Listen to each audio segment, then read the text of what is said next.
लद्दाख को लेकर के आज हमारे बनारस के कई संस्थाओं के लोग, संस्था का नाम क्या है, साझा संस्कृति मंच की तरफ से एक यहाँ पर प्रदर्शन लोग कर रहे हैं।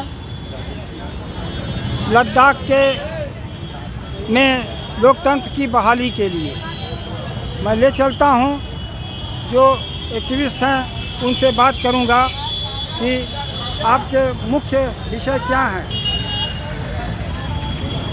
देखिए, बनारस में साझा संस्कृति मंच लगातार ये आयोजन ले रहा है।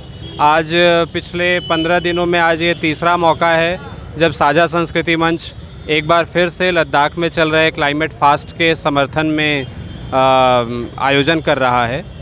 हमारी कोशिश ये है कि लद्दाख के सवालों पर, आम लोगों के सवालों पर जो वहाँ पर आंदोलन चल रहा है, उस आंदोलन की मांगें जो हैं वो मानी जाएं।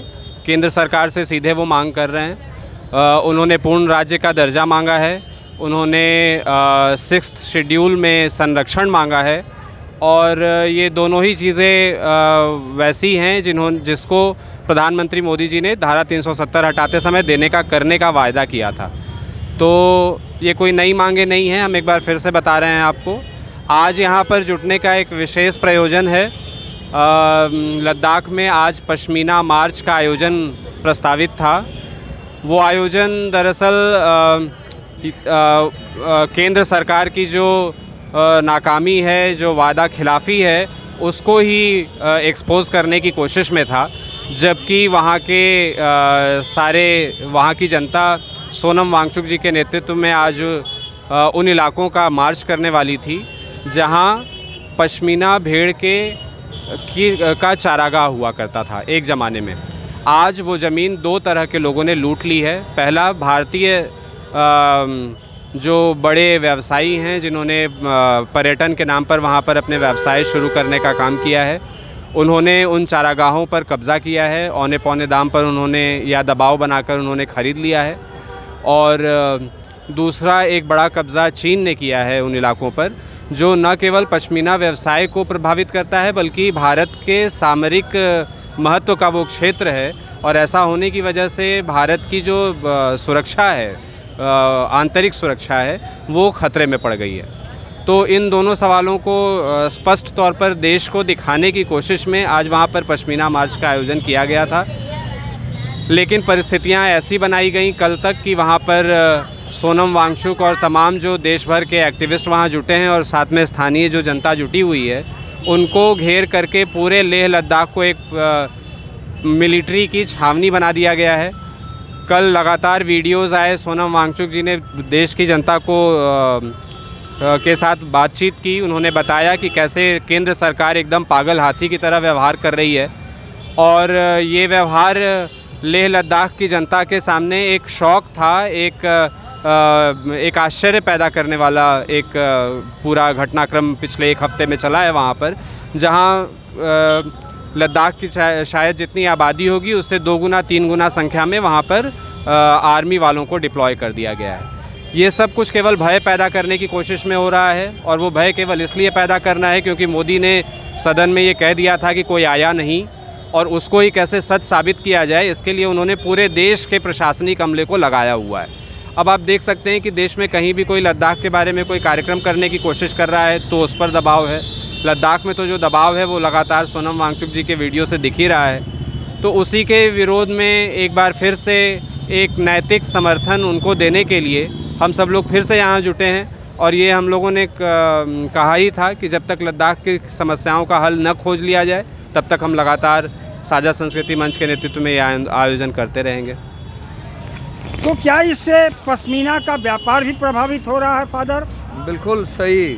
पश्मीना का व्यापार इसलिए प्रभावित हो रहा है क्योंकि धारा 370 हटाने के बाद वहाँ पर बहुराष्ट्रीय कंपनियाँ आई हैं। सरकार ज़मीन, लद्दाख की ज़मीन बहुराष्ट्रीय कंपनियों को दी है टूरिज़्म बढ़ावा देने के नाम पर, और कंपनियां वहां पर रिजॉर्ट बना रही है, होटल बना रही है, और वहाँ का वहाँ के क्लाइमेट पर बहुत फ़र्क पड़ रहा है।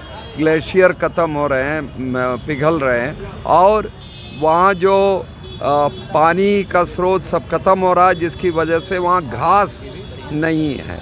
इसीलिए वहाँ के चरवाहे जो है उन्हें चारागाह नहीं है और उनका धंधा इसीलिए ख़तरे में है, और भेड़ मर रहे हैं और पश्मीना व्यापार ख़तरे में है। और आपको पता होगा कि पूरे देश में वही एकमात्र इलाका है जहाँ पश्मीना भेड़ पाले जाते हैं, और वो ख़त्म हो जाएगा तो पूरे भारत देश में ही नहीं, पूरे विश्व में पश्मीना का व्यापार ख़त्म हो जाएगा।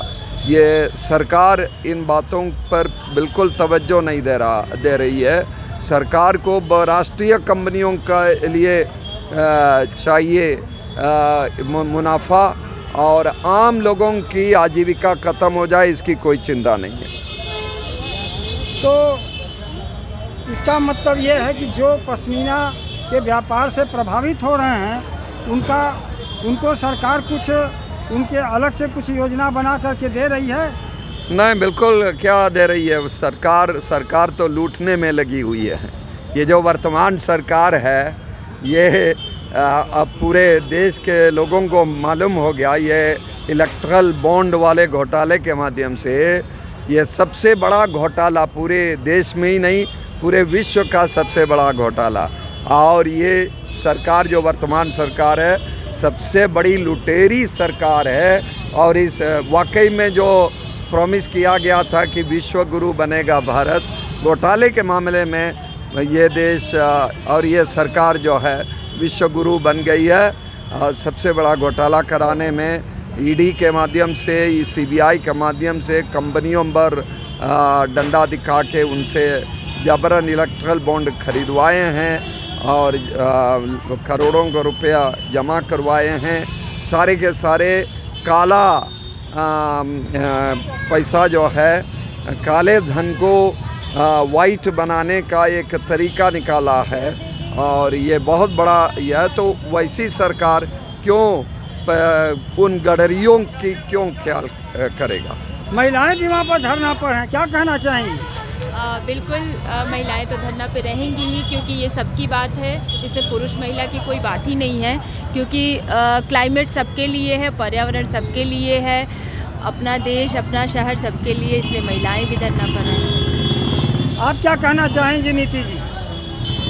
कहना तो बहुत कुछ चाहेंगे, लेकिन अभी बहुत कम शब्दों में ये कहेंगे कि ये पर्यावरण जो है वो सबका है, और चाहे वो हनुमान को मानने वाला हो, राम को मानने वाला हो, बुद्ध को मानने वाला हो, या फिर इस्लाम को कबूल करने वाला हो, सबको पर्यावरण की ज़रूरत है, सांस लेने की ज़रूरत है। भगवान शायद बिना सांस के ज़िंदा रह सकते होंगे, लेकिन इंसानों को समझना चाहिए कि हम सांस के बिना ज़िंदा नहीं हो सकते। तो चाहे वो लद्दाख की बात हो, चाहे हसदेव की बात हो, पर्यावरण को बचाने का कर्तव्य होना चाहिए हर व्यक्ति का, और इसके लिए जो आगे नहीं आएगा वो एक तरीके से जीवित मुर्दा कहलाएगा शायद। तो हमें लगता है कि इन सब चीज़ों के लिए लोगों को आगे आना चाहिए। इसमें कोई पार्टी, इसमें कोई धर्म नहीं होता है। पर्यावरण हर इंसान, हर जीव जंतु सबका होता है, तो हम सब लोगों को इसको बचाने के लिए आगे आना चाहिए। बहुत बहुत धन्यवाद।